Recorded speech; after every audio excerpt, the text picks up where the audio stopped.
Hey, is this thing on? Check, check, check. One, two, three. How do I do mic check stuff? Do I have to go? I have to hit it like this, or is that too much? Exactly. Paul, you tell me when you're ready. Is this thing on? It is.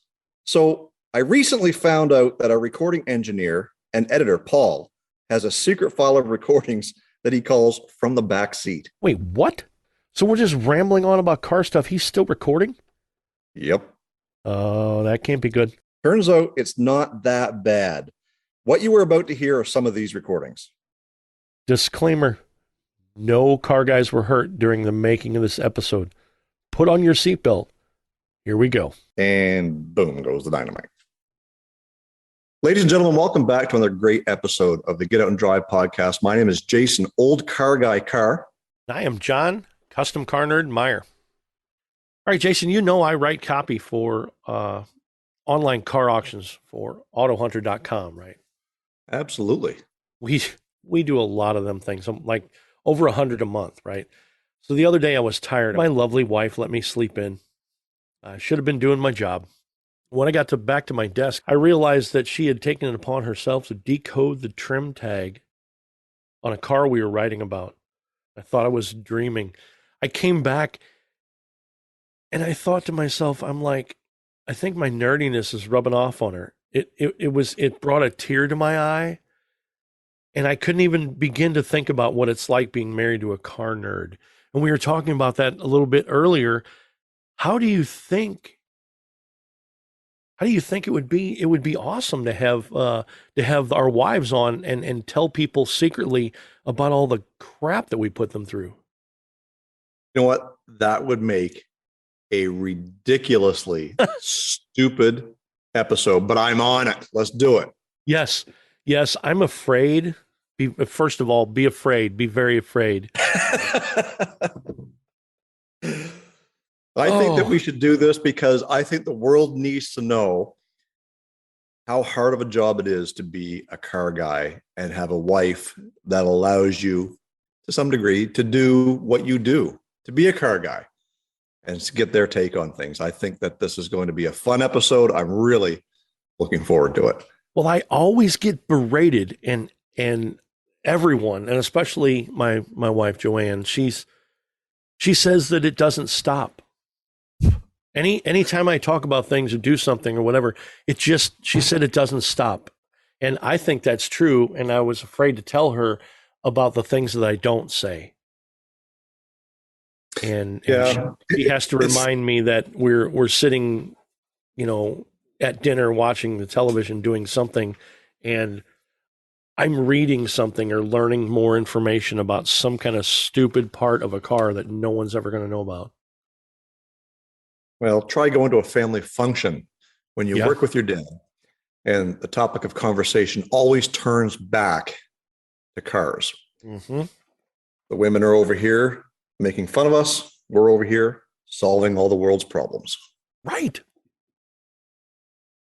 I don't know. I mean, I go to bed thinking, what company is making the new headlights and stuff for all the General Motors cars?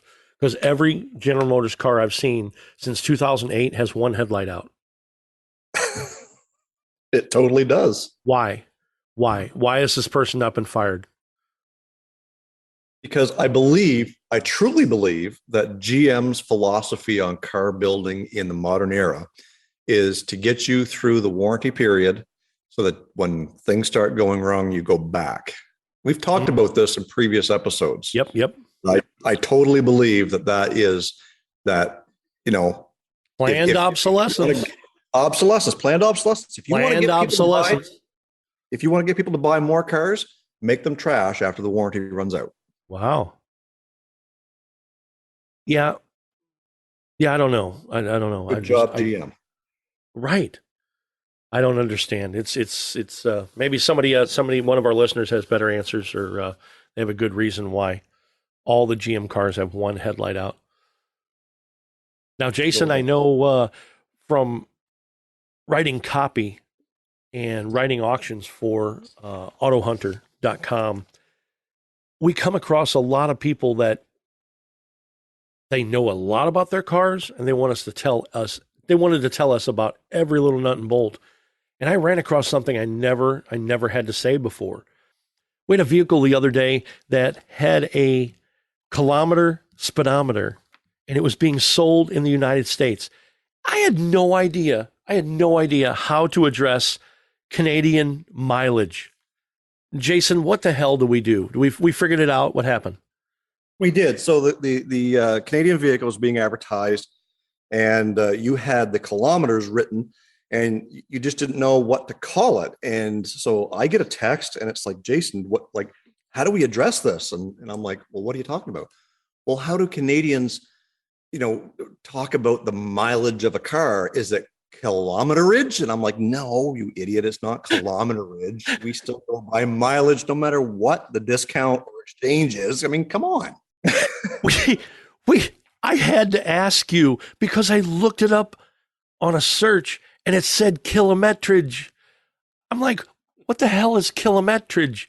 And you said, I remember, I've got it on my phone. Do not, under any circumstances, use the word kilometrage ever.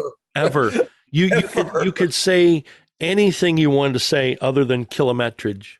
So let's go back to that just for 1 second. So no, never ever use the term kilometerage or kilometrage or whatever you're trying to say, because it's wrong regardless. Okay. But there is a right and a wrong way to say kilometer. Okay. It's just as I just said it. Kilometer.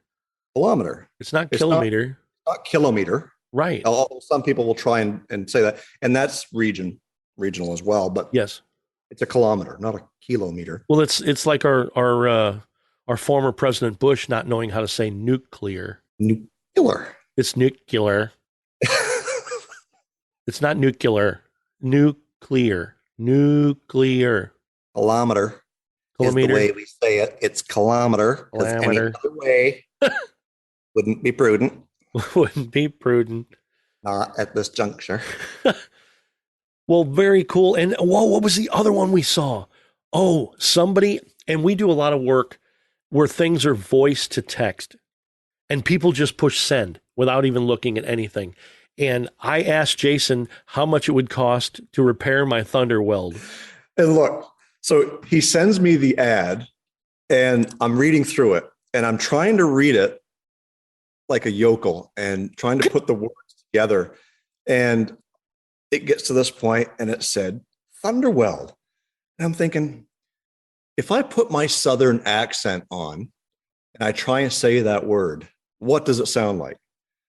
Well, when I started talking and I say it's Thunderweld, well, Fenderweld came out of my mouth. Fenderweld. So I think the guy was speech to texting Fenderwell. Yes. And the words came out Thunderweld. But guess what, boys and girls?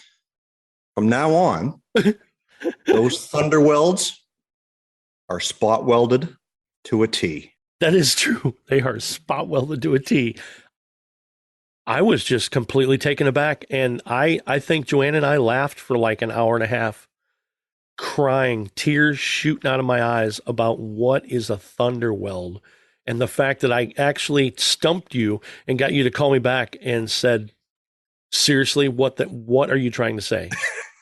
What are you trying to say? So, well, I'm going to put a challenge in the very near future on our Instagram. Right. And I'll get out and drive. And I'm going to put the word Thunderweld with a random picture, and you guys need to caption the description. Okay. Yes. You need to tell us what a Thunderweld is. So stay on the lookout. If you're not following us over on Instagram, it's get_out_n_drive. Make sure you follow us over there because we have a lot of fun. We post some in-depth pictures and topics of conversation you're going to want to be a part of. And wonderful topics of words that are completely and totally, utterly made up. Kilometrage. Look, man, kilometrage was on the internet and it was a quote from Thomas Jefferson, so I thought it was right. Oh, yeah. So we drove our Chevy down to the levee, and the levee was dry, but we were getting 14 kilometerages an hour. Yes.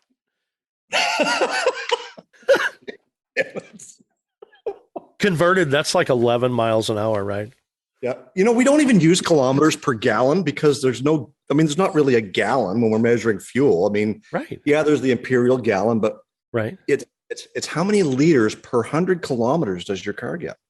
Wow. You're coming out, America. Come on. Oh, that's why you get such better kilometer miles per gallon. Yeah. So obviously, if your number is getting lower, So getting like colder, 6.5 liters per 100 kilometers, you're doing really, really good fuel economy. Nice. So we recently picked up this Toyota Sequoia. Okay. And it doesn't do miles per gallon. It does liters per 100 kilometers. So I reset it. We made a trip of about 150 miles. And we get back, and my wife is driving back and forth to work. She says, Jason, I think that thing's getting better fuel economy than you think it is. I'm like, why? She says, well, yesterday it was reading 13, and today it's reading 19. I'm like, yeah, hon, that's liters per 100 kilometers, not miles per gallon. So as that number goes up, your fuel economy is going down, babe. Wow. So, yeah, 15 liters per 100 kilometers, which is what that thing averages, works out to about 15 miles per gallon. Wow. Well, very and cool. Paul, you're recording this, right? Yes, he is. Yeah. I can't wait to hear. Oh, goodness. And guys, if you are listening to this right now and this happens to make it to a podcast episode of some sort, we want to hear your story. So go over to getoutanddrive.com. Cruise on over to our website, getoutanddrive.com, for all the info you never wanted to know about our podcast. Hit us up on our listener hotline, be the first to know what's happening, get industry news, and grab your Get Out and Drive merch. Connect with us on social media. Find us on Facebook, Instagram, and TikTok.